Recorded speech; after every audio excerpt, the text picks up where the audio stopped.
بسم الله الرحمن الرحيم. صلى الله عليك يا سيدي يا رسول الله. صلى الله عليك وعلى أهل بيتك الطيبين الطاهرين. صلى الله عليك يا مولاي وابن مولاي، غريب يا مظلوم كربلاء.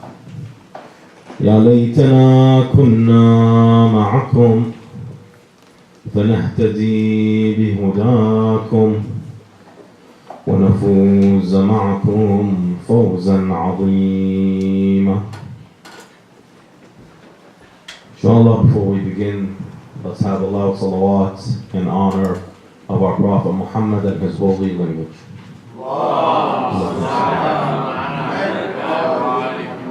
The second salawat in honor of Ahlul Bayt, specifically Al-Imam Al-Hasan wa Al-Imam Al-Hussein, Sayyida Shabab Ahl Al-Jannah.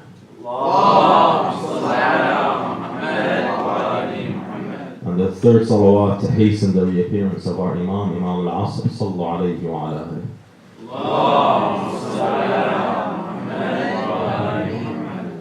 Our subject for today is friendship, brotherhood, acquaintance. All of these terms refer to one thing: your kin, not your blood kin, the individuals that you call my friends, the companions you keep. Now this subject is obviously for brothers and sisters. So if I can have your attention, brother, please. This subject is a very important subject. Why is it important? We're going to see through the ahadith of Ahlul Bayt and through the Quran, what does it mean to have a brother? Now, of course, when we're talking about a brother, we're not talking about the blood brother. We're not talking about your siblings. We're talking about those individuals that you associate yourself with. The individuals that you attribute to you, or that are attributed to you. In the words of Imam Al-Hasan Al-Mujtaba alayhi salatu wassalam, he says, وَإِنَّا زَعَدْكَ إِلَىٰ صُحْبَةِ الرِّجَالِ حَاجَةً. If you find yourself in need of friendship, of companionship in the sense of friends, فَاصْحَبْ مَنْ إِذَا صَحِبْتَهُ زَانَكَ. Befriend the individual who through their friendship adorns you. Adorns you means makes you look better. Not that the individual adores you, not adores you, adorns you, means that they make you look better. Or, basically make you look better, make the individuals that look at you see you in a better light. Do you know what I mean? That's why when you see our brothers, what do they say, our fathers and our mothers? Who are your friends? Don't befriend that individual. He's a bad influence. She's a bad influence. They'll make you look bad. So the Imam is re-emphasizing what our parents tell us. Befriend the individual who through their friendship, you look better. وَإِذَا خَدَمْتَهُ صَانَكَ. And if you serve them, they protect that servitude for you.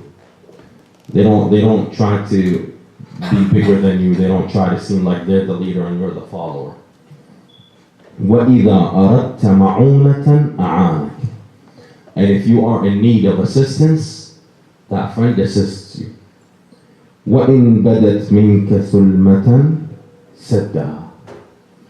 And if there is any, thulma means a chink. You guys know what a chink means? A chink in a chain? A chain of metal, if it has a little break through it, or if the chain has a little dent in it, they call that a chink. That's the actual word. It's not the derogatory term used that we know about. I see that some of the sisters are laughing. That's not what we're referring to. We refer to the chink as in the actual metal. It comes from the armor that the warriors used to wear. When it gets struck, they say that the chain is chinked. That in Arabic is called thulma, meaning that a part has broken off. This is used to describe an individual who makes a mistake. The Imam says, وَإِن بَدَتْ مِنْكَ ثُلْمَةٌ, and if you make a mistake, سَدَّهَا, he closes that off. It's not that he hides it or she hides it. They assist you by not repeating that action. وَإِن رَأَى مِنْكَ حَسَنَةً عَدَّهَا, and when they see you doing something good, they count it and they count on it. They emphasize it. I saw Hussein give money to the poor. Or, when I saw him give money to the poor, what do? Great job. I encourage it. Or Hussein saw me doing something wrong. Doesn't come and sit with someone else and says, look what I saw the Sheikh do. No, rather, it doesn't, Sheikhna. Why did you do that? We mentioned this yesterday. What was our subject yesterday? Al-amr bil-ma'roof wal-nahy 'anil munkar, correct? What did we say? That's a part of amr bil-ma'roof wal-nahy 'anil munkar. And being is that this individual is your friend, you have to spend time to correct their mistakes. What is friendship?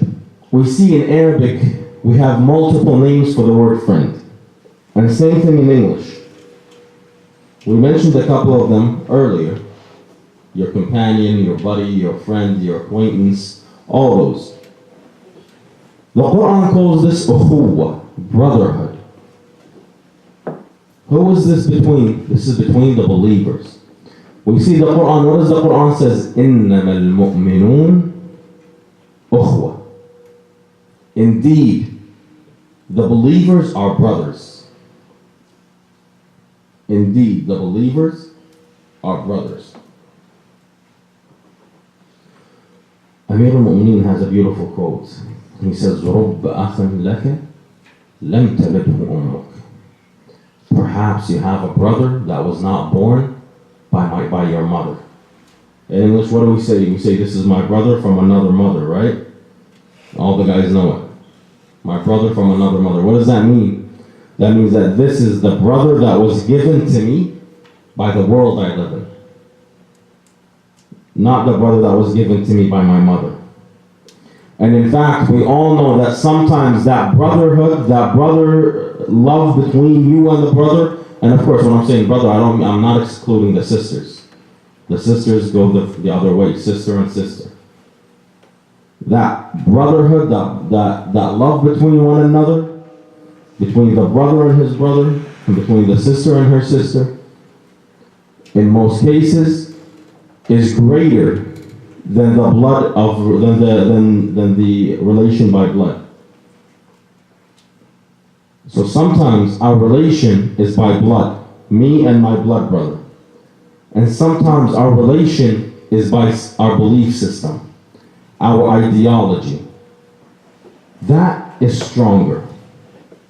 Now some of you are going to say, oh, but I don't think it's stronger. Why would it be stronger? That's my blood brother. Let me ask you a question. Which relationship is stronger? A brother to a brother or a father to a son? Which is a stronger relationship? A father to a son, ahsantum. A father to a son. What does the Quran say? We see in the Quran, when Nabiyullah Nuh boarded on the ark, what does Allah tell him? Allah promises Nuh. He says, you and your family shall be saved, except for your wife.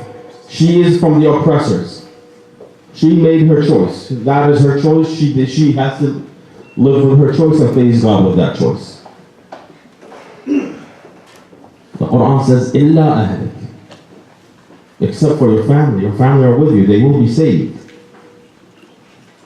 We see that the Quran, a few verses later, what does the Quran read? Says that Nuh is on the ark and he sees his son.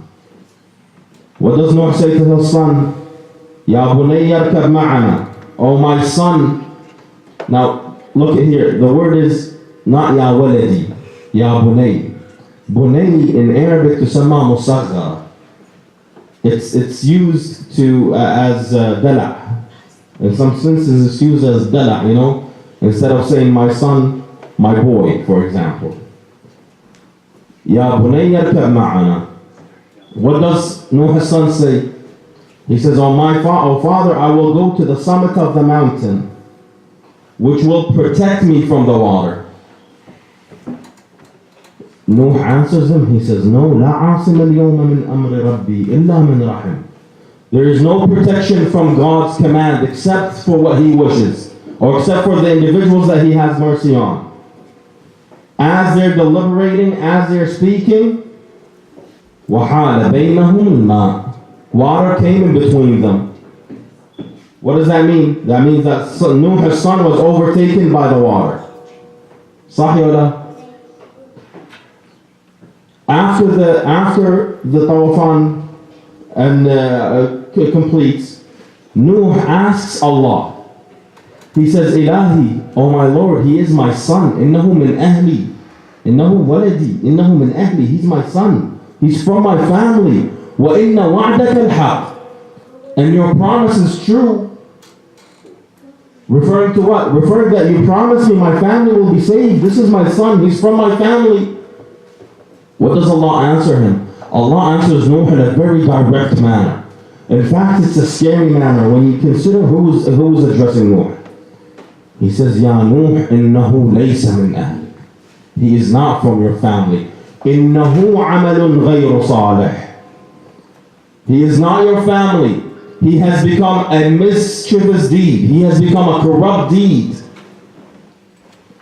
It's not that he has committed a corrupt deed. Allah says he is a corrupt deed. He is mischief, not that he committed mischief.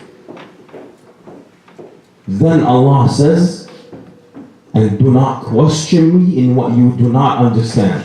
I fear that you become from the ignorance. Allah says that to Nuh. I fear that you become from amongst the ignorant. When I said ignorance, I meant ignorant. I fear that you become from one of the ignorant. Now this is something that we have to understand, that we need to talk about. Talk about not with each other only, but within ourselves. Especially when we're alone, when we are left with our own thoughts. My actions represent who I am. My actions represent who I am on the inside. When I'm driving down and my music is blaring, that represents who I am.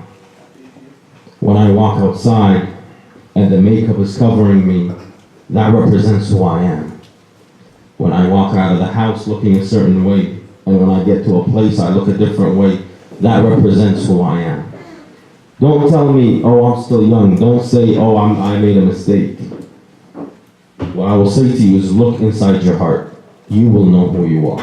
The Quran says, إِنَّ الْإِنسَانَ عَلَى نَفْسِهِ بَصِيرًا وَلَوْ أَلْقَى مَعَاذِيرًا. Indeed, mankind better knows themselves or has full sight of who they are, even if they give excuses. Even if I give excuses, I know in my heart who I truly am. Now, yes, sometimes I try to make excuses here and there for myself, try to justify my action, try to do certain things to justify what I do and how I do it or what I say. But the truth is, the second I begin justifying is the second that I know what I'm doing is incorrect, what I'm doing is wrong. All of this, we kind of segued off the topic a bit to say that the brotherhood of ideology overtakes the brotherhood of blood. To the point where Nuh, his son, the son of a prophet, Allah tells him he is not your son. He is a mischievous act. He is a sinful deed.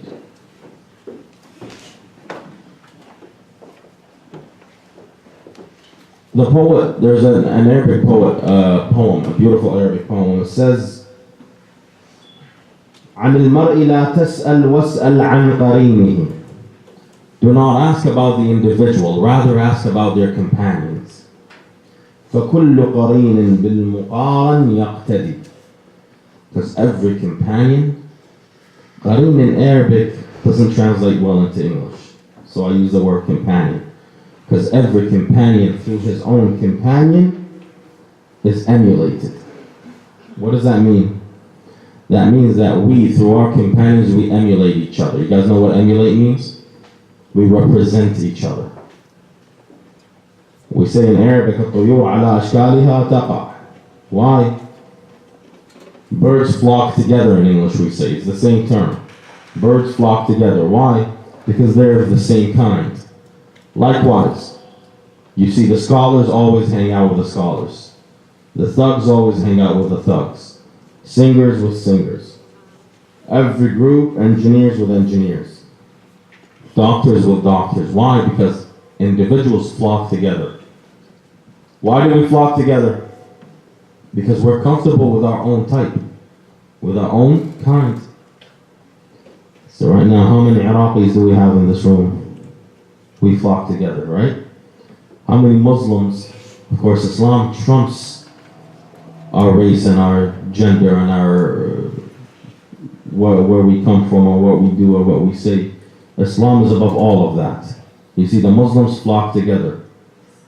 Of course, unfortunately, we usually allow certain things to get in the way which divide us, but we are supposed to flock together. We'll continue with the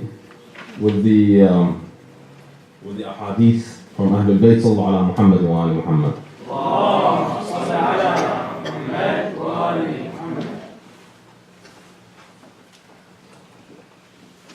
It says that صحبة السفهاء, befriending the imbecile, befriending someone that's not worthy of friendship. I'm going to read this in Arabic and then I'll translate it in English because in Arabic is beautiful and I'm pretty sure the individuals that understand Arabic will enjoy this. إذ لم تكتسب نفس تلك الحالة الذميمة التي هي فيما صحبت من الأشرار أو فيما صحبت من الأشرار تكون صحبة هكذا إنسان مثل الدخان فالدخان إن لم يقتلك فإنه يدخل في عينيك فيهمل دموعها. This is a beautiful saying. It says befriending the individuals that are not right, that are not worthy of friends. The individuals that are safih. Safih means the imbecile. You guys know what imbecile means, right? Inshallah. An imbecile is an individual that does not have the proper quality to be worthy of friendship. Of course, it's an insult. When you call someone an imbecile, it's an insult. It says, if befriending an individual like that, if you don't take from those attributes, meaning if you don't yourself by association become an imbecile too, inshallah nobody here does that or has that. If you don't take on those attributes, then befriending someone like that is like being in the middle of smoke. If that smoke does not overwhelm you and kills you, what happens if you stand in the middle of smoke? If the house is on fire, the house is smoking, what happens? The smoke, usually people get smoke inhalation and die. It kills you. However, if it doesn't kill you, what does it do? This narrator, he says, the least it will do is it will get into your into your eyes, into your lungs, and it will cause you harm. He specifically refers to the eyes. He says it will get into your eyes and it will cause you to cry. It will cause you to tear up and you will not be able to see your path. It will get into your lungs and it will harm you. Befriending someone that is not worthy of friendship has that effect on the individual. You will not understand it, you will not realize it in the beginning. And I promise you, you won't, because I didn't realize it at the beginning. When I was in high school, when I befriended some individuals because I thought they were cool, because I thought they had certain attributes that I enjoyed, that I liked, that I thought are worthy, I did not see the effect that they had on me. I did not see the effect that my father and my mother saw. However, once I stood back, once I got distant from that individual, once I saw that individual through an eye other than the eye of love that I have for them. Because let's be frank, I love that individual. I like that individual. Love in the term, not as in, in Arabic, love has many different terms, right? Liking, admiring, adorning, all those are called love in Arabic. But I accompany somebody because I have a form of love for them, a form of attraction to them, whether to their personality, to what they have, what they do, who they are. When I remove myself from that position and I look at that individual, I realize what they're talking about. In fact, now when I look at the individuals that me and my father got in arguments over and got in fights over, I understand full well why he said that. It's clear in front of me, clear as day, why he spoke about them and why he did not want me to hang out with them. I see it now. I didn't see it then. Why didn't I see it? Because I was absorbed by the situation. I had blinders on my eyes. I only saw what I wanted to see at that point. When choosing our friends, we need to have a third person point of view. You guys, I'm pretty sure everybody here has played video games or sees video games. You know how sometimes there's a third person point of view? That's what you need to have when choosing a friend. Don't choose a friend based on what you think is correct. Because let's be frank, and I apologize if you think this is, demeaning or not. Most of us don't know what's correct. Especially if you're in your teen years. I guarantee most of you guys don't know right from wrong 100%. That's why we rely on our parents. And I promise you from the minbar of Rasulullah sallallahu alayhi wa alayhi, your parent wants nothing but the best for you. Your parent does not want you to fall into the same mistakes that they made. Now I know a lot of us here will say, you know what, but my father is from a different world. My father grew up in Iraq. My father came to America when he was 45, 50, 30, whatever. He doesn't deal with the same things that I deal with. He doesn't understand what I'm going through. And believe me, all of that is incorrect. Yes, he might not have dealt with certain things. He might not have had social media in his day. But he knows the effects of social media. He knows where he's good and where he's bad, because that's what experience does. That's what experience does to the individual. Experience puts the individual in a position that he doesn't have to follow every single path to know the ins and outs of the path.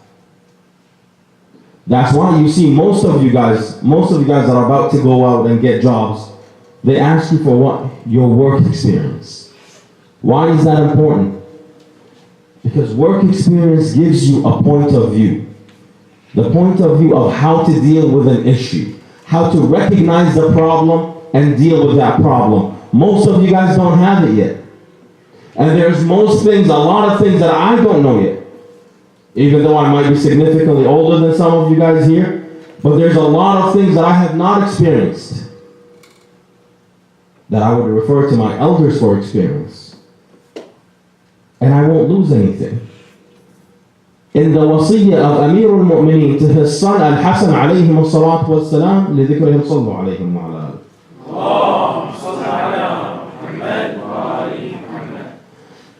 In the wasiyya, Amir al-Mu'mineen says to Al-Hasan alayhi salam, he says, "Oh my son, I have not lived as long as my predecessors, but I have not experienced what they have experienced. But I have learned from their experience. Therefore, I did not fall into the same flaws and faults that they fell into." And that's very important. That is very important for us. Because when we look at the world, we need to stop looking at it through our own personal eyes and our eyes only. We need to stop being selfish in our opinions, in our views of life. Yes. I'm going to tell you right now, if you have a career choice, you want to be a doctor, you want to be a lawyer, you want to be selfish. I wanted to be a sheikh, I became selfish. I want to be a sheikh. That's my goal. I don't mean be selfish as in ignore everyone else. I mean, if it's your dream, follow your dream in the proper avenues. In the proper avenues. Not that you will have all C's and D's and you want to become a surgeon. That doesn't work. If you want something, work for it. Put forth your idea. Present yourself as wanting it. If you want to be an engineer, you have to be good at math in high school, right? If you want to be a doctor, you have to be good at the sciences and biology and what have you. If you want to be a nuclear scientist, You have to wait till after high school. You have to be good in everything in high school. And I feel bad for the guys who are good at everything in high school because I don't know how they do it. They're a lot better, they're a lot smarter than I ever was in high school. The point is our actions we should not be selfish in, especially within choosing our companions. We should not be selfish within choosing our companions. We should not choose our companions based on what I think I like. Because honestly, you don't know what you like yet. You're still experimenting with what you like. One day you might like timman. Another day you might like bamia. I don't like bamia. Another day you might like something else. You are still experimenting. You're still trying to understand the world around you. Therefore, when it comes to your friends, you have to choose the proper friend. The friend that befalls specific qualities. Let's look at those qualities that Ahlul Bayt give us, that Ahlul Bayt talk to us about. Sallu ala Muhammad wa ali Muhammad.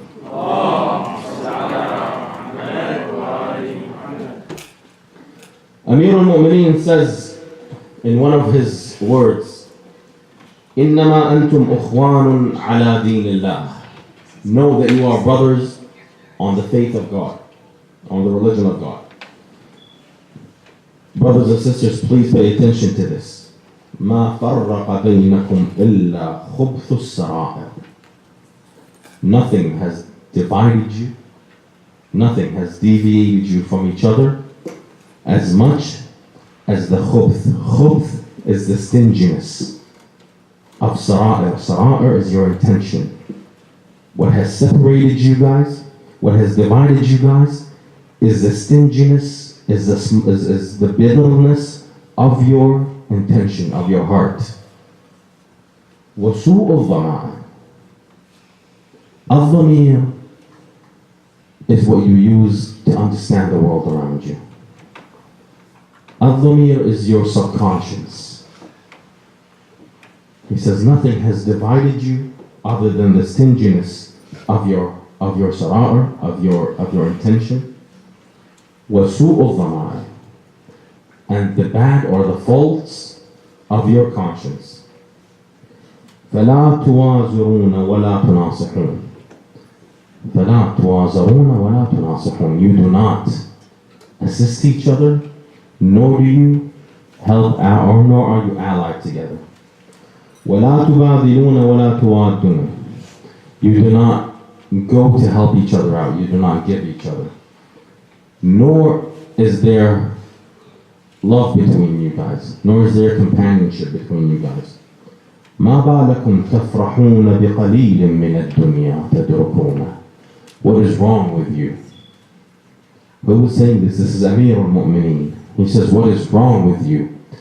You are extremely happy with the little bit from this world that you take. تَفْرَحُونَ بِقَلِيلٍ مِّنَ الدُّنْيَا قَلِيلٍ مِّنَ الدُّنْيَا تَدْرُكُونَ. You are happy with this little crumbs, this little bit from this world that you get. وَلَا يُحْزِنكُمَ الْكَثِيرُ مِنَ الْآخِرَةِ تُحْرَمُونَ. And you are not saddened, you are not overwhelmed with sadness over the amount, the plenty that you are losing in the hereafter. Why did I bring this narration? This narration is very important. This narration is very beautiful. First of all, Amir al-Mu'mineen tells us what's wrong with us. What is wrong with us? What's wrong with us is that our hearts are darkened. Our hearts are blackened. Our intentions towards each other is not pure. It's not proper. We can't hold each other's secrets. We can't help each other out. Then why do we do that? Because we're rushing in this world, because we want to take from this world as much as we can. And everything you take from this world is but few breadcrumbs. And we don't care for what comes after. We don't care of everything that we will lose in the hereafter. Inshallah, we will leave the rest of the speech for tomorrow. I really want you, brothers and sisters, to focus on what we spoke about today. I wish that you guys would take certain notes, ask me certain questions about the lecture, If you guys have any questions, please don't hesitate to ask about the lecture. Okay? Inshallah, we will end